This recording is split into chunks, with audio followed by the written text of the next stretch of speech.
누가복음 10장 25절에서 37절까지 말씀 봉독해 올리도록 하겠습니다.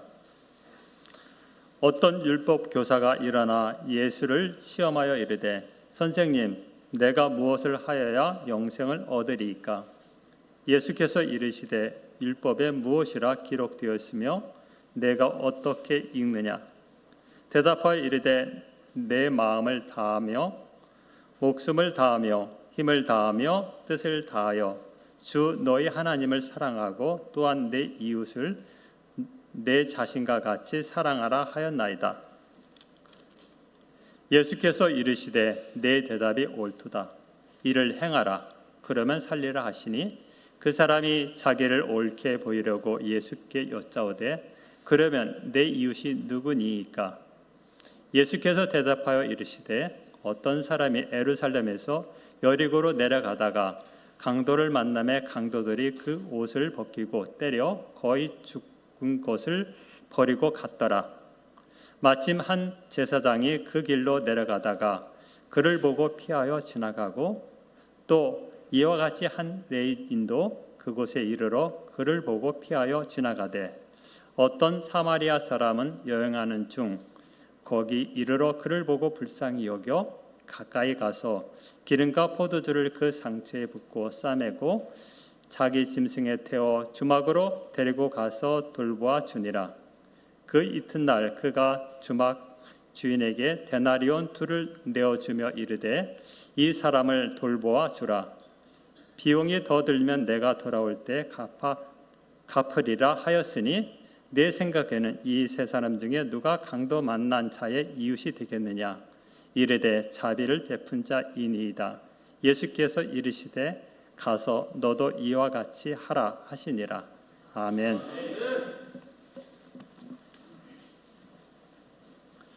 오늘 저희들에게 말씀을 전해 주실 강사 목사님 제가 잠시 소개해 드리겠습니다.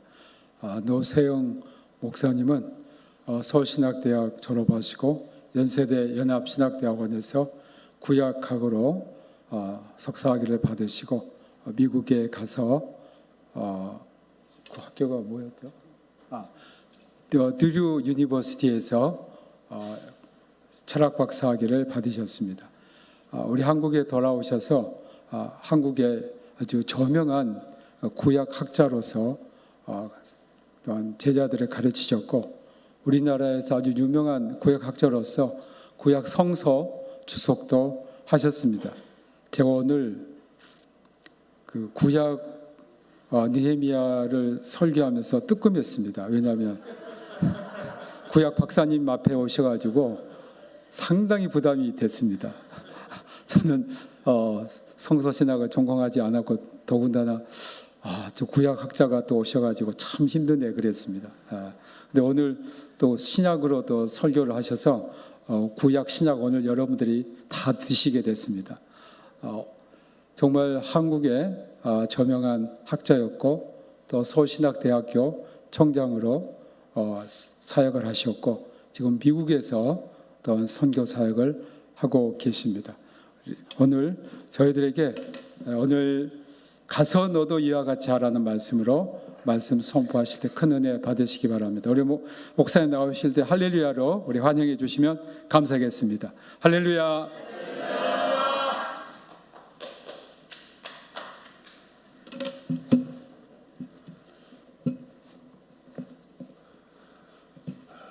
김 목사님이 구약 설교 하셔서 신경 쓰였다 그러는데요. 제가 들으니까 설교를 들었잖아요. 아침에 저보다 잘하시더라고요. 하나도 틀림없이 훨씬 더 해석을 깊게 하셨어요. 제가 아침에 은혜를 많이 받았습니다. 그리고 목사님께서 잠깐 소개를 해주셨지만 지나간 그 소개는 다 지나간 거고요. 저는 지금 이제 거주하는 건 미국에 거주하지만 브라질의 아마존강 지역에 들어가서 거기에서 이제 현지인들을 위한 신학교 사역을 하고 있습니다. 그래서 그곳에서 가서 보면서 내가 대한민국 사람이었다는 게 참 감사하다. 브라질이라는 나라가 굉장히 큰 나라입니다. 대국이죠. 땅덩어리가 남미의 반을 차지하고 있는 나라고요. 그리고 뭐 몇십 년 전만 해도 한국보다 훨씬 잘 살던 나라였어요. 그런데 브라질이 지금 너무너무 힘들고 못 삽니다.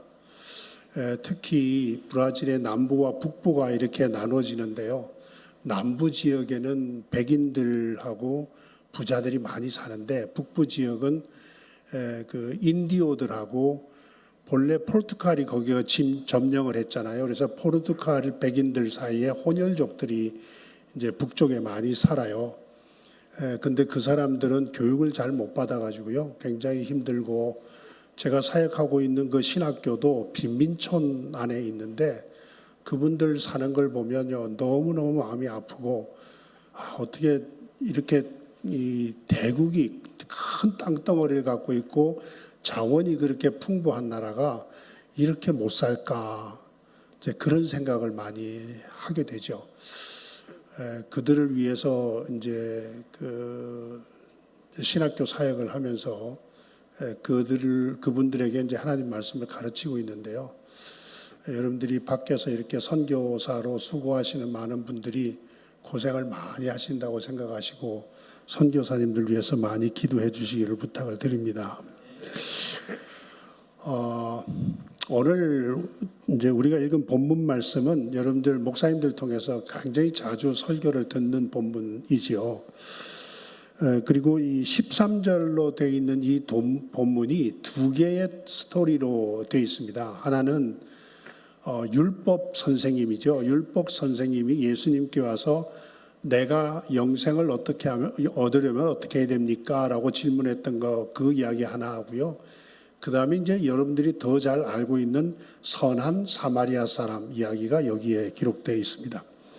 그래서 우리는 이 짧은 본문을 읽으면서도 두 개의 다른 이야기처럼 이해할 때가 많아요.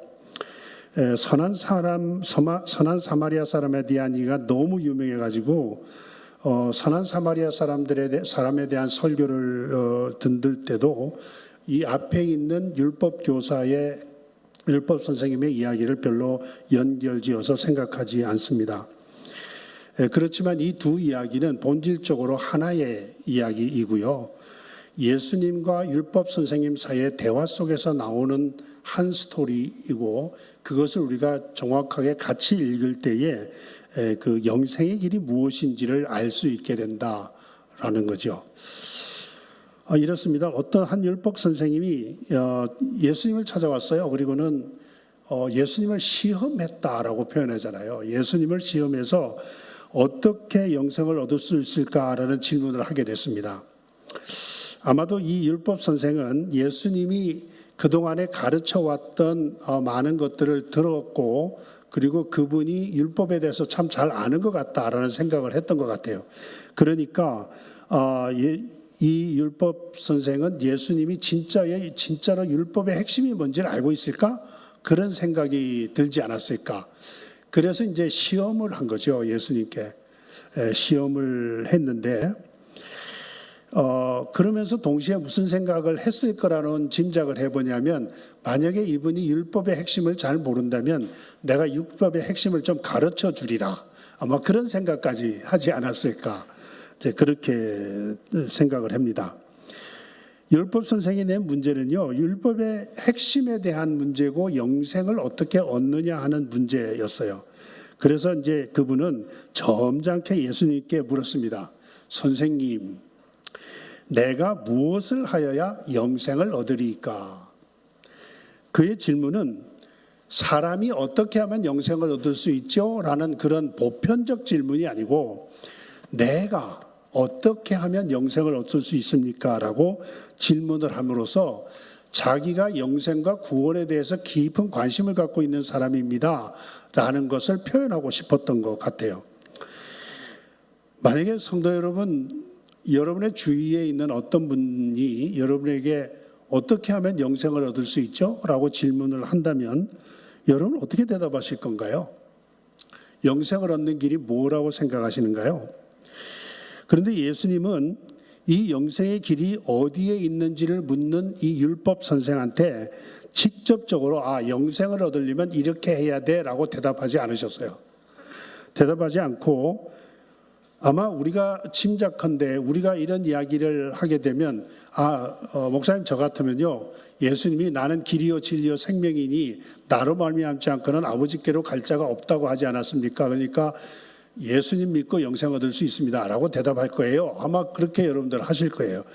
물론 예수님이 그렇게 대답을 하시기도 하셨죠. 이제 이 요한복음에 보면 아마 예수님께서 그런 식으로 이 율법 선생한테 이야기를 그 자리에서 하셨다면 율법 선생은 저분이 진짜 율법을 잘 모르나 보다 이렇게 생각하기도 했을 거고, 저 사람 참 이상한 사람이다. 나를 통해서만 구원을 얻고 영생을 얻는다고 하니까 저 사람이 하나님보다 더 높다고 생각하는 사람 아니야? 저 사람이 진짜 이상한 사람이야 라고 생각하고 오히려 그를 공격하게 될지도 모르죠. 어쨌든 예수님께서 율법 선생에게 오히려 질문을 했어요. 내가 지금 잘 가르치고 있는 율법에서는 뭐라고 이야기하느냐라고 질문을 한 거죠. 예수님이 직접 대답하지 않고 율법 선생한테 다시 시험 문제를 낸 거예요. 그랬더니 율법 선생이 이제 선생님 예수님을 시험하기 위해서 질문을 했다가 졸지에 그가 예수님 앞에 대답을 해야 되는 학생이 되어버린 거죠.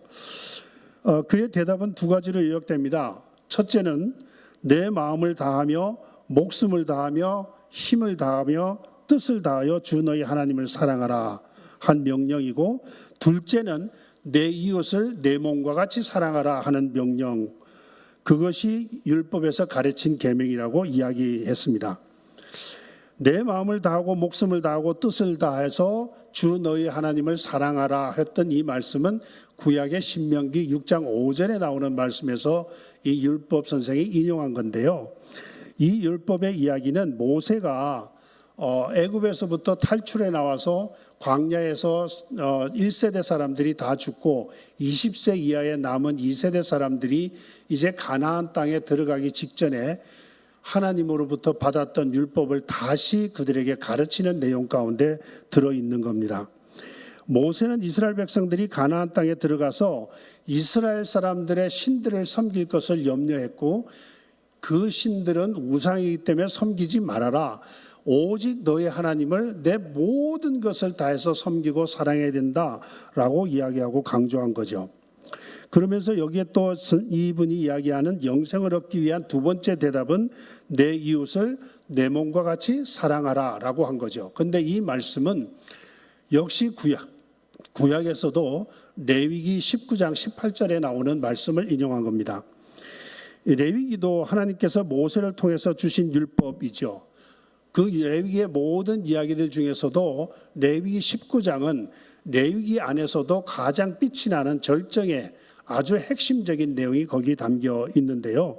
그 내용들을 보면 우리가 살면서 어떻게 윤리적으로 잘 살아야 되는가라는 이야기가 거기에 기록되어 있고, 그 내용의 대부분은 우리가 아는 십계명과 관련되어 있는 내용들입니다. 그래서 한마디로 그 모든 것을 지키는 것에 가장 중요한 말은 내 이웃을 내 몸과 같이 사랑하라라는 거로 총정리될 수 있었다라는 거죠. 그래서 여기에 보면은 노동의 대가를 제때에 지불해야 하고, 간음하지 말고 거짓말하지 말며 속이지 말아야 하고, 이웃을 억압하지 말라, 그런 등등의 이야기들이 거기에 많이 나옵니다. 자, 우리가 아는 대로 10계명 그러면 10가지 계명이지만 첫 번째부터 네 번째 계명은 하나님을 사랑하는 이야기, 그리고 다섯 번째에서 10번째가 이웃을 사랑하는 이야기라고 우리가 알고 배우잖아요. 바로 이 율법 선생은 10계명을 그렇게 잘 표현했고, 계명, 율법이라는 것의 핵심이 뭐라고 잘 대답을 했습니다. 그 대답을 들으신 예수님이 의외로 그에게 한 대답은 너무너무 간단했습니다. 어떤 그의 대답에 대해서 수정도 하지 않으시고 그것에 대해서 부연 설명도 하지 않으시고, 내 대답이 옳도다, 가서 행하라, 이를 행하라, 그러면 살리라. 이게 예수님의 대답이셨어요. 아마도 예수님께서는 율법사가 이 율법 선생이 그 율법의 유래가 뭔지, 배경이 뭔지, 그 의미가 뭔지를 알고 있을 거라고 짐작하셨지 않았을까, 그런 생각이 드는데요. 그것은 그 율법 선생이 진짜로 대답한 내용이 모세의 율법을 가장 정확하게 표현하고 있기 때문에 그렇습니다. 그리고 이런 점에서 보면 그는 당시의 율법 선생으로서 아주 자격이 충분했죠. 요새식으로 말하면 대학의 교수처럼 박사학위를, 율법에 대한 박사학위를 받은 사람이 아니었을까, 그런 생각이 듭니다. 예수님의 시험 문제에 그는 1차로 통과를 했습니다. 내 대답 잘했다, 그런 이야기죠. 그래서 예수님은 내 대답이 옳다, 이를 행하라, 그러면 살리라 라고 예수님께서 이야기하셨습니다. 그런데 예수님의 이 대답 가운데서 우리가 두 가지 의도, 예수님의 의도를 이제 발견하게 되는데요. 하나는 율법에서 가르친 대로 하나님을 사랑하고 이웃을 사랑하면 영생을 얻을 수 있다는 이야기입니다. 결국 하나님이 모세를 통해서 주신 율법의 가르침이 틀린 게 아니고, 율법이 필요 없는 게 아니고, 또 그 율법 안에 영생이 있음을 주님께서도 인정을 하신 거죠. 마태복음 5장 17절에 보면 예수님께서 내가 율법이나 선지자를 폐하러 온 것이 아니고 완전하게 하려 함이라 라고 하신 말씀 중에서도 예수님이 율법을 어떻게 생각하고 계셨는지를 잘 표현해 주고 있습니다. 그래서 이제 예수님이 그렇게 대답을 하신 거죠. 네 대답이 참 옳다, 잘했다, 이런 이야기예요. 그리고 예수님께서 두 번째로 이야기하시는 것이 내가 그대로 행하라라고 이야기하신 거예요. 그 두 번째 문제, 예수님의 두 번째 문제는 율법 선생한테 율법의 행위에 대한, 율법을 행함에 대한 문제를 제공을 한 겁니다. 행함이 없는 율법의 지식이 그에게 영생을 주지 않는다는 것을 예수님은 그에게 가르쳐 주신 겁니다. 내가 율법의 지식은 가지고 있지만 그것을 행하지 않는다면 그게 너에게 영생이 되는 게 아니다 라고 예수님이 말씀하시니까 결국은 그것을 행하라고, 그래야 네가 살 거라고, 영생을 얻을 거라고 말씀하는 거죠. 그는 틀림없이 지식적으로는 온전한 자이었지만 율법의 행위가 없었다는 것을 예수님이 은근하게 지적을 하신 겁니다. 예수님의 이 지적은 율법 선생과의 다음 대화에서 아주 더 분명하게 나타나는데요. 이 대화는 율법 선생이 자기를 옳게 보이려고 라고 표현하죠. 그러면서 예수님한테 다시 질문을 합니다. 내 이웃이 누구입니까? 이 이웃에 대한 이야기로 이제 소위 말하면 우리가 잘 아는 선한 사마리아 사람의 이야기를 이제 넘어가게 되는데요. 그래서 마태는 이 말을 꼭 집어넣은 거예요. 그 사람이 자기를 옳게 보이려고. 이 질문을 통해서 율법 선생은 자기를 어떻게 옳게 보이려고 했던 것일까라는 생각을 하게 됐는데요. 그는 하나님을 사랑하는 것과 이웃을 사랑하는 것에 대해서 그동안 자기는 잘 해왔습니다라는 것을 좀 보여드리고 싶었던 것 아닐까, 그런 생각이 들어요. 그래서 그는 제가 그거 잘 지키고 있습니다라고 대답을 하는 대신에 내 이웃이 누구입니까? 라고 질문을 통해서 이미 자기는 하나님도 사랑하고 이웃을 사랑하고 있는데요. 내 이웃이 누구인지 가르쳐 주시면 내가 좀 더 차원 높은 구원의 길을, 영생의 길을 갈 수 있지 않을까 하고 자기를 좀 더 드러내보고 싶었던 그런 의도가 있지 않았을까, 그런 생각이 들기도 하고요. 또 그의 의미 있는 질문, 이제 더 깊이 있는 질문을 통해서 자신이 그런 것에 대해서 더 많이 알고 더 많이 연구하는 사람입니다라는 것을 이야기하고 싶었던 거죠. 그러니까 예수님께서 이를 행하라고 하셨을 때 자신은 이미 하나님과 이웃을 사랑하고 있고 자신이 무엇을 더 할 필요가 있겠습니까? 라고 하고 싶은 이야기, 그 이야기를 예수님 앞에 은근히 표현한 것이라고 보여집니다. 그때의 예수님께서는 우리가 늘 들어서 알고 있었던 이 선한 사마리아 사람에 대한 비유를 말씀하시면서 그가 아직도 계명을 지키지 않고 있다는 것을 말씀해 주고 싶었던 겁니다. 어떤 사람이 예루살렘에서 여리고로 내려가는데 거기에서 강도를 만나서 그가 가진 것 모두 다 빼앗기고 심지어는 자기가 입은 옷까지도 다 벗겨져서 그거 빼앗길 뿐만 아니라 두들겨 맞아서 거진 죽게 됐다는 거죠. 예수님은 강도 만난 사람이 누구인지를 여기서 정확하게 이야기하지는 않으셨습니다. 그런데 예수님의 전체 이야기를 보면 아마 이 사람이 유대인이 아니었을까 그런 생각이 들어요. 그가 겨우 신음소리만 내고 있는데 마침 훌륭한 예복을 입었던 제사장이 그곳을 지나가게 됐죠. 제사장은 신음소리를 듣고 강도 만난 사람을 쳐다보고는 쏜살같이 그곳을 지나가 버렸습니다. 얼마 후에 레위인이 지나갔죠. 제사장처럼 혹시나 자신도 강도를 만나 저 사람처럼 되지 않을까 하는 염려 때문에 그 두려움으로 인해서 빨리 그곳을 지나갔습니다. 이스라엘에 있어서 제사장이나 레위인이 누굽니까? 이들은 모두 하나님의 율법을 가르치고 지키는 자들입니다. 그들은 율법의 전문가요. 성전에서 제사를 집례하는 지도자이고 누구보다도 율법에 대해서 잘 아는 사람들이죠. 구약에 있어서 제사장들이 주로 했던 역할이 여러 가지가 있지만 그 중에 하나 제사장의 중요한 역할이 있다면 율법을 가르치는 겁니다. 그러니 지금 예수님과 대화를 나누고 있는 이 율법 선생은 바로 제사장이거나 혹은 레위인일 수도 있다라는 것을 생각하게 되죠.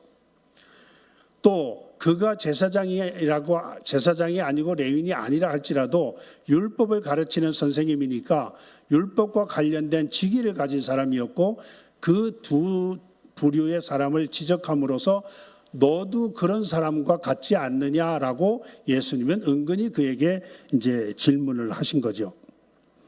그런데 이들은 죽어가고 있는 이 불쌍한 유대인을 그냥 버려두고 주랭랑을 쳐버렸습니다. 그런데 세 번째 그곳을 지나가는 사람이 사마리아 사람이었지요. 사마리아 사람들과 유대인들은 원수같이 지낸 사람들입니다. 유대인들은 사마리아 사람들을 이방인으로 취급을 했고요. 또 죄인이고 부정한 사람이라고 생각해서 그들과 가까이 지내려고 하지도 않았습니다. 이스라엘 땅의 제일 북쪽이 갈릴리가 있고 그 중간에 사마리아 땅이 있고 그 다음에 유대 땅이 있는데요. 이 유대인들이 갈릴리로 지나갈 때에 그 가운데로 사마리아 땅을 바로 지나가면 편하게 잘 가는데도 불구하고 그들은 그 땅을 밟는 것조차 싫어서 돌아서 올라가거나 내려갔다 그러잖아요. 그런데 마침 그곳을 지나가던 사마리아 사람이 유대인이 다쳐 죽어가는 것을 보고 응급조치를 하고 그를 말에 태워 주막으로 데려가 그를 돌보아주고 그의 비용도 다 대고 그가 돌아오는 길에 혹시 돈이 더 들면 그 주막 주인에게 그 비용을 다 지불하겠다고 약속을 했다는 이야기라는 거죠. 그때 주님께서 다시 율법 선생에게 질문을 합니다. 강도가 출현하는 그 위험한 진역을 지나간 이 세 사람 중에서 누가 강도 만난 사람의 이웃이 되겠느냐? 율법 선생이 대답했습니다. 자비를 베푼 자입니다. 그랬더니 예수님이 또 말씀하세요. 너도 가서 이와 같이 하라. 주님은 이 율법 선생에게 이 짧은 대화 속에서 이 율법의 말씀대로 행하라고 두 번이나 반복해서 말씀하신 거죠. 이 대화 속에서 주님은 과연 이 율법 선생에게 무슨 말씀을 하고 싶으셨던 걸까요? 율법 선생은 네가 나에게 옳게 보이려고 내 이웃이 누굽니까? 라고 예수님께 물었지만 예수님은 진작 선한 사마리아 사람 이야기를 통해서 내 이웃이 누구냐고 다시 되물었다 하는 이야기입니다.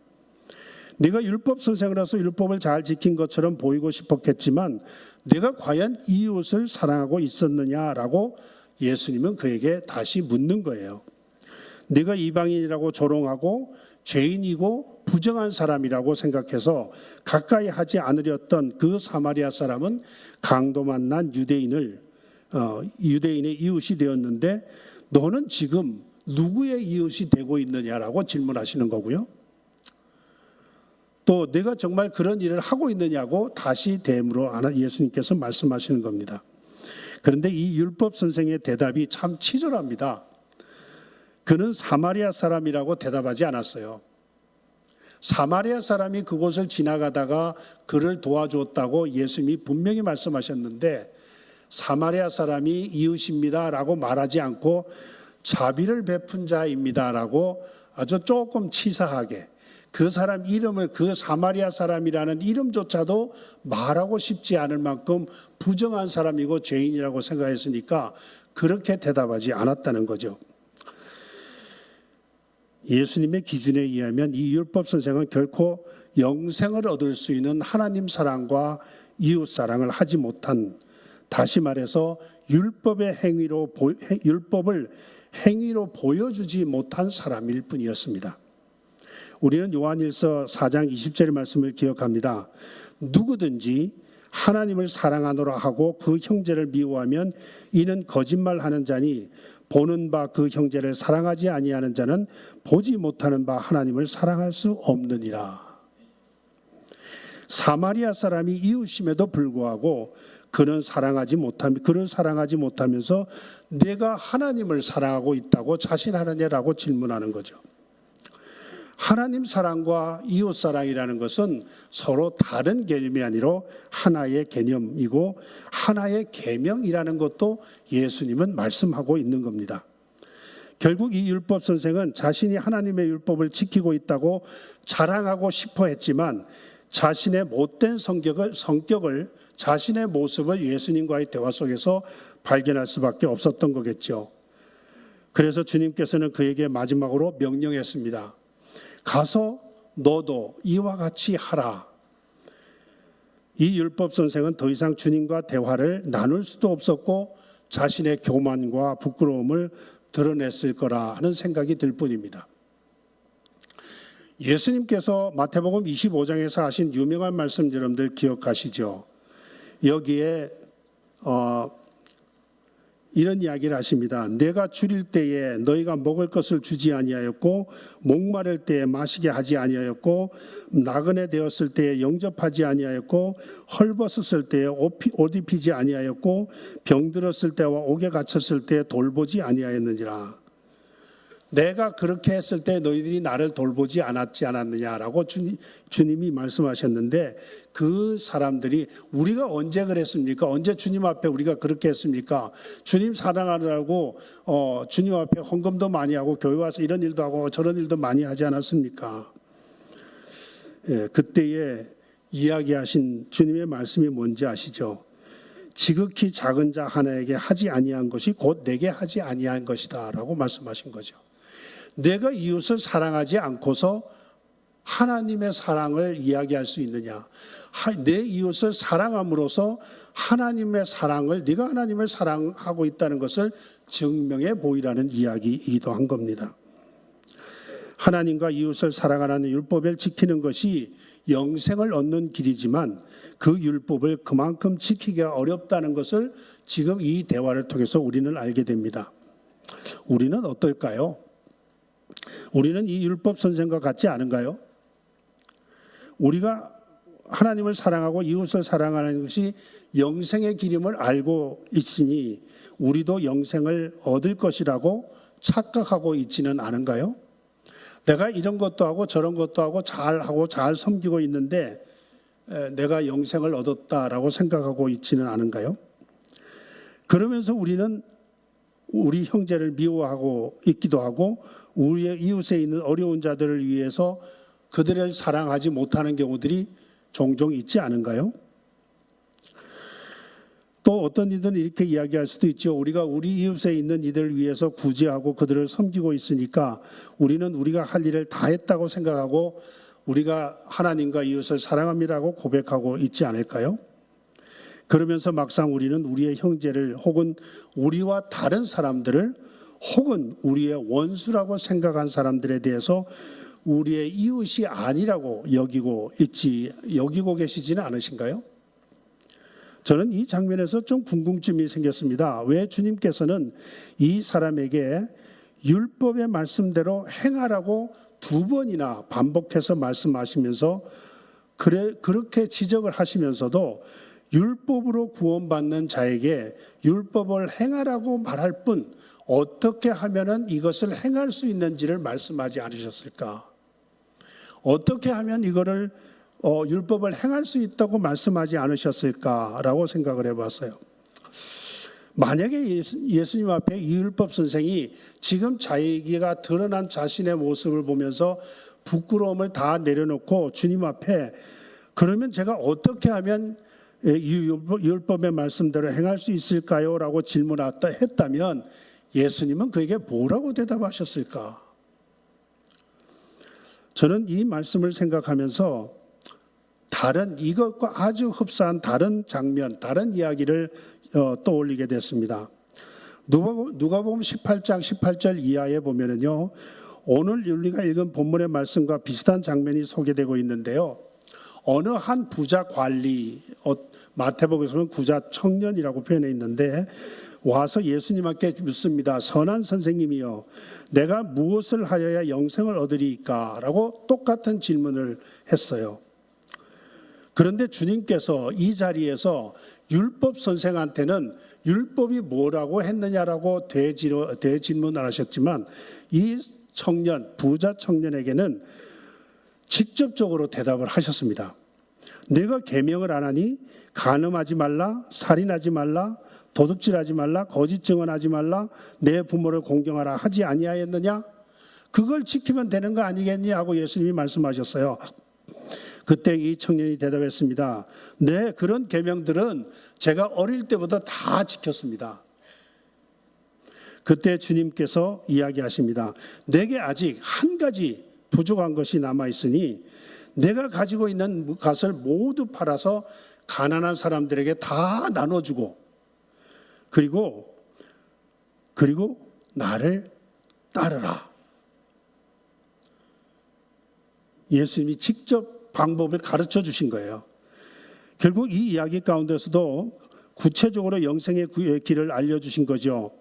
십계명을 잘 지키고 있다고 생각했던 그 청년이 가지고 있는 모든 것을 다 팔아서 가난한 자에게 주고 예수님을 따르면 영생을 얻을 수 있다고 하셨는데 이것에 대해서 이 청년은 자기가 부자이기 때문에 그것을 팔아서 줄 수가 없어서 그냥 예수님을 떠나버리게 되는 그런 이야기를 누가복음에서 이야기하고 있습니다. 그런데 예수님께서는 그 청년이 떠나고 난 다음에 우리가 참 정말로 받아들이기 힘들 정도의 과격한 표현, 혁명적인 표현을 하시게 돼요. 부자가 천국에 들어가는 것보다 낙타가 바늘기로 들어가는 것이 더 쉬울 거다. 그러면 누가 천국에 들어가겠습니까? 뭐 그런 이야기들을 하고 있는 중에 베드로가 이야기하죠. 주님, 우리는 우리가 가진 건 모두 버리고 주님을 따랐습니다. 주님이 대답했습니다. 내가 진실로 너에게 이르노니 하나님의 나라를 위해서 집이나 아내나 형제나 부모나 자녀를 버린 자는 현세의 여러 배를 받고 내세의 영생을 받지 못할 자가 없느니라. 모두 다 버려라. 가족도 다 버려라. 그래야 내가 영생을 얻을 거다 하는 이야기. 얼마나 과격한 표현이고 혁명적인 표현이세요. 그런데 예수님께서 진짜 모든 가족 다 버리고 그렇게 하라고 말씀하신 걸까요? 저는 우리 가까이에서 자주 만나게 된 이단들 가운데는 이 이야기를 가지고 자기의 재산을 다 팔아서 자기 공동체로 들어와서 다 바치고 거기서 살아야 구원받는다라고 하는 이단들이 있는 걸 압니다. 우리는 이 이야기를 통해서 알 수 있는 것은 내가 가진 것보다 주님을 더 사랑하면 안 된다라는 걸 이야기하고 계신 거죠. 주님을 제일 더 귀하게 더 사랑하라는 이야기입니다. 하나님을 사랑하고 이웃을 사랑하는 것이지만 우리의 힘으로나 능력으로 노력으로 율법의 규례대로 행하는 것이 그렇게 쉽겠습니까? 주님의 말씀에 보면 그거는 너희 힘으로 불가능한 거라고 말씀하는 거죠. 그래서 예수님께서 말씀하시는 겁니다. 주님을 따르라, 나를 따르라. 그래야 그게 가능해진다고 말씀하시는 거예요. 그래서 아까 말씀드린 대로 요한복음 14장 6절에는 내가 곧 길이요 진리요 생명이니 나로 말미암지 않고는 아버지께로 올 자가 없느니라 하고 말씀하시는 거죠. 저는 오래전에 미국 시카고에 있는 한인 2세 목사님이 개척한 다인종 교회 예배에 참석할 기회가 있었습니다. 그 목사님은 아주 젊은 아주 패기가 넘치는 목사님이셨는데요. 그리스도 안에서 유대인이나 헬라인이나 주인이나 종이나 모든 사람이 하나이다라는 그런 이제 주제의 설교를 하셨어요. 그러면 그 설교가 딱 5분을 하시더라고요. 그리고는 백인 한 분, 흑인 한 사람, 히스패닉계 사람 한 사람, 그 다음에 이제 한국인 한 사람, 그리고 목사님까지 참여하니까 한국인 2분이 돼서 5명이서 이 강단을 치우고 여기서 이제 테이블을 갖다 놓고 패널 디스커션을 하는 거예요. 그러면서 여기에 있는 사람들이 각 인종들이 다른 인종들이 서로 나와서 이야기하면서 그들이 갖고 있는 인종의 문제가 뭐고 그들은 이 인종의 문제를 어떻게 하면 해결하게 되고 어떻게 하면 그리스도 안에서 한 인류, 하나님의 한 자녀, 한국의 하나의 천국의 백성으로서 살 수 있을까? 뭐 그런 이야기들을 서로 토론하고 있었는데요. 지금 그 모든 내용을 다 기억하지 못하지만 백인 청년이 나와서 한 이야기, 그 청년이 한 이야기를 지금도 저는 생생하게 기억하고 있습니다. 이 청년은 이런 이야기를 하더군요. 자신이 어릴 때부터 자신의 부모님들과 선생님들에게서 배운 게 너희들은 백인이고 너희들은 경제적으로 부유하고 다른 나라 사람들보다 잘 살고 그러기 때문에 다른 우리보다 가난하고 열등한 다른 인종들에 대해서 도와주어야 한다라고 배웠답니다. 그리고 그들을 불쌍히 여겨야 된다라고 배웠대요.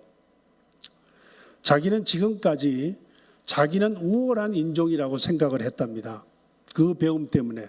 그래서 나보다 못한 사람을 가르치고 못한 사람에게 도와주고 못한 사람들에게 어떻게 하면은 그들을 불쌍히 여길 수 있을까 그런 생각을 했다는 거예요. 그런데 그가 이야기하면서 자기가 지금 이제 보니까 그 생각이 잘못됐습니다. 내가 지금 이 생각을 가졌던 걸 회개합니다. 그런 이야기를 하더라고요. 우리 모두가 하나님께서 창조한 모든 한 인류가 한 인종이고 하나의 하나님의 자녀인데도 불구하고 하나님의 피조물인데도 불구하고 내가 우월하고 잘났기 때문에 그들을 도와준다고 생각하는 것 자체가 잘못됐다라고 이야기해요. 우리 모두가 하나고 더불어 사는 사회를 만들어가는 것이 옳은 것인데도 불구하고 자기는 우월하기 때문에 그렇게 했다라는 그런 이야기를 하는 걸 듣고 저는 참 충격적이었습니다. 원시교회 내에서도요, 지금과 같이 교회 안에서 인종적인 갈등이나 계급의 갈등, 성별의 차이 때문에 많은 갈등이 존재해 있었지요. 바울은 이에 대해서 그리스도 안에서 구원받은 신앙 공동체 안에서는 교회 바깥에 있는 사람들과는 달리 그런 모든 사회적 계급을 다 벗어 해방되고 자유를 얻어야 하고 모두가 하나님의 자녀로 하나라고 말씀하셨습니다. 모든 계급을 타파하고 그리스도 안에서 한 족속이라는 사상은 바울의 기록한 모든 기록들에 많이 나타나 있는데요. 정말로 그리스도인으로서 사람들에게 모든 이방인들도 우리와 하나입니다라고 하는 것을 이야기했을 때 그들이 교회 안에 들어오기가 굉장히 쉬웠고 그들에게 말씀을 전하는데 결정적인 역할을 했던 거죠. 그리스도인으로서 이웃을 도우면서 우리가 우월하기 때문에 우리보다 열등한 이들을 불쌍히 여기고 도와줘야 한다고 혹 여러분들 생각해 보시지는 않으셨나요? 우리가 과연 모든 사람들은 부자나 가난한 자가 권력을 가진 자나 일반 시민이 남자나 여자가 한국 사람과 외국인이 남한 사람과 세터민이 심지어는 교회 밖에 있는 사람들까지도 모두가 하나님이 창조한 사람이라는 것, 하나의 인류라는 것을 믿고 있으신가요? 우리가 가진 것을 우리보다 어려운 이들에게 나눈다는 것은 매우 귀한 일입니다. 그것은 사마리아 사람이 한 것처럼 이웃을 사랑하는 방법 중 하나이기, 구원을 얻는 방법 중 하나이기 때문에 그렇죠. 그렇지만 우리가 다른 이들을 봉사하고 이를 위해서 봉사하고 구제하면서 우리는 우월하기 때문에 그들을 도와주어야 한다라고 생각하는 건 아니지요. 우리가 우리 이웃은 모두가 하나님이 창조한 하나의 인류이고 하나의 사람들이며 하나님의 피조물로서 우리가 모두 함께 하나님의 사랑을 받아가야 할 사람이라는 것을 우리는 잊지 않아야 할 것입니다. 그런 점에서 우리는 모두 하나이고 함께 이 세상에서 하나님의 뜻을 이루어가는 더불어 살아가는 사람들인 거죠. 잠언 22장 2절에는 이렇게 말씀하십니다. 가난한 자와 부한 자가 함께 살거니와 그 모두를 지으신 이는 여호와이시니라. 하나님께서 부자도 지으시고 가난한 사람도 지으셨다는 거예요. 신명기 15장 11절에는 이렇게 말씀하죠. 땅에는 언제든지 가난한 자가 그치지 아니하겠으므로 내가 네게 명령하여 이르노니 너는 반드시 내 땅 안에 있는 내 형제 중 곤란한 자와 궁핍한 자에게 내 손을 펼칠지니라. 우리 모두는 하나님의 피조물입니다. 진심으로 어떤 우월감을 가지고 돕는 것이 아니라 우리 모두는 하나님의 피조물이고 가진 자는 어려운 지다를 돕도록 하기 위해서 하나님께서 우리에게 재물을 주신 것이라는 것을 알아야 한다는 이야기입니다. 그러면 우리가 주님의 뒤를 따르면서 어떻게 하나님을 사랑하고 이웃을 사랑할 수 있을까요? 우리의 우월감에서가 아니라 그리스도 안에서 하나된 하나님의 백성으로 이웃을 사랑할 수 있을까요? 대답은 아주 간단합니다. 주님의 명령대로 주님을 따르는 것, 주님께서 말씀하셨듯이 내 것을 다 팔아서 나를 따르라고 하셨던 것처럼 주님을 따라서 행동하면 되는 것 아니겠어요? 그런데 주님은 뭘 하셨을까요? 우리가 주님을 어떻게 따를 수 있을까요? 주님께서 이 땅에 오셔서 하신 대로 하면 우리가 되는 것 아닐까요? 우리 주님은 하늘의 높은 보좌에서 보시면서 야, 너희들 서로 사랑해라 라고 명령하시지 않으셨습니다. 우리 인간들을 사랑하셔서 우리 인간의 모습으로 이 땅에 오셔서 우리와 같이 사시고 우리와 같이 고난도 겪으시고 우리와 같이 두려움도 함께 겪으시며 죽어가신 주님이셨다 하는 이야기죠. 그게 우리 주님의 성육신의 사건입니다. 그것이 바로 해답이에요. 우리 주님께서는 하나님이시지만 인간이 되셔서 십자가에서 돌아가시고 부활하심으로 우리의 구원을 이루셨습니다. 사도 바울이 자신이 유럽에서 가장 먼저 개척해서 세운 빌립보 교회를 향해서 하신 말씀이 있으시죠.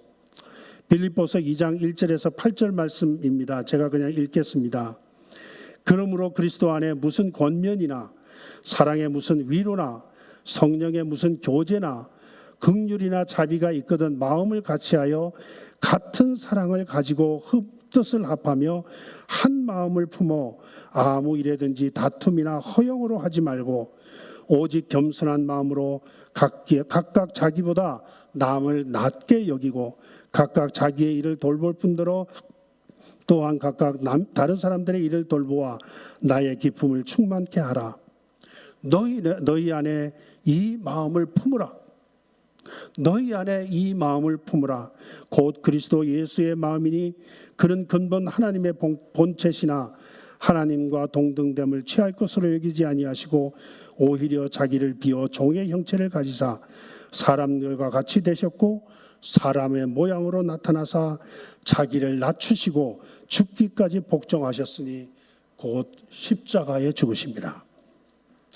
오늘 여러분은 봉사와 구제를 위한 헌신 예배를 드리고 있습니다. 봉사와 구제는 곧 하나님을 사랑하고 이웃을 사랑하는 중요한 방법입니다. 주님께서도 가난하고 고난받는 자들을 섬기는 것이 영생이라고 말씀하셨죠. 그리고 우리가 가난하고 고난받는 자들의 이웃이 되어야 한다고 말씀하십니다.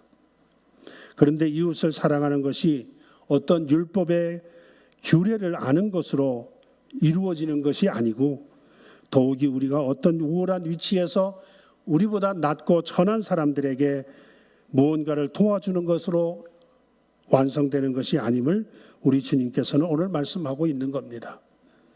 곧 우리를 사랑하사 우리의 모양대로 이 땅에 오셔서 우리의 슬픔과 고난과 두려움을 먼저 겪으시고 우리를 영생의 길로 인도하신 우리 주님처럼 이웃을 사랑하는 것이 그 계명의 완성임을 우리에게 말씀하고 있는 거죠. 지금 개인적으로는 이 세상에 너무도 자기중심적이고 미움과 분노가 가득하고 물질 중심적인 사고에 빠져 있는 것 같아요. 세계는 이제 패권주의로 인해서 전쟁과 무고하게 고통받는 사람들이 우리 주위에서 뉴스를 통해서 얼마나 많은지를 우리가 보고 있습니다.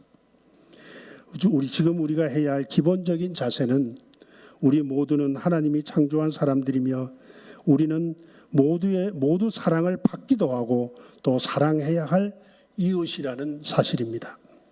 그것을 우리가 인식해야 한다는 거죠. 우리가 고난받는 자들에 대한 이웃이 되는 것은 주님의 명령이요 영생의 길입니다. 하나님 되신 예수 그리스도께서 성육신 하셔서 우리 인간이 되신 것처럼 저와 여러분도 고난받는 우리의 이웃과 하나 되어서 그들과 함께 할 때에 우리 가운데 진정한 사랑의 열매가 맺혀질 것입니다. 원수도 사랑하라고 말씀하셨던 우리 주님의 말씀을 기억하십시다. 우리의 이웃이 누구입니까? 주님이 명령하셨습니다. 너도 가서 이와 같이 행하라. 주님의 명령입니다. 기도하겠습니다. 사랑의 하나님, 우리가 알고 있는 지식을 통해서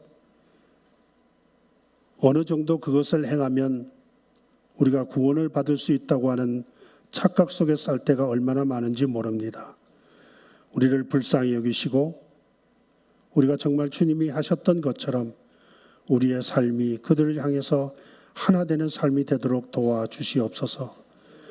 하나님을 사랑하는 것을 이웃 사랑을 통해서 보여지게 하시고 우리의 사랑을 통해 하나님이 영광 받으시며 하나님의 나라가 이 땅 위에 펼쳐지게 하여 주옵소서. 예수 그리스도의 이름으로 기도하옵나이다. 아멘. 존귀하신 하나님 아버지 앞에 저희들이 무릎을 꿇고 예배를 드립니다. 우리가 주님을 사랑하는 마음을 가진 것처럼 우리의 이웃을 사랑하게 하시고 우리가 하나님의 뜻을 이루기 위해서 귀한 예물을 또한 드렸습니다. 이 예물이 어려운 이들에게 나누어지며 귀하게 쓰일 때마다 하나님의 영광만이 나타나게 하시고 예수 그리스도의 사랑이 그 가운데서 꼽힐 수 있도록 도와주시옵소서. 귀한 예물 드리는 귀한 손길들에게 더 많은 것으로 채워주시사 그 채워진 그것을 가지고 또한 주님의 사랑을 나눌 수 있도록 인도하여 주옵소서. 하늘의 높은 보좌를 버리시고 낮고 천한 이 땅에 오셔서 우리를 구원하여 주신 우리 주 예수 그리스도의 은혜와 독생자 아들도 아끼지 아니하시고 우리에게 허락하여 주신 아버지 하나님의 극진하신 사랑하심과 지금도 우리가 하나님의 자녀로 사랑할 수 있도록 도와주시는 성령님의 감화 감동 인도하심이 이 땅을 향해서 그리스도의 사랑을 가지고 살아가기로 결심하며 돌아가는 사랑하는 모든 성도들 머리 위에 지금부터 영원토록 함께 하시기를 간절히 축원하옵나이다. 아멘.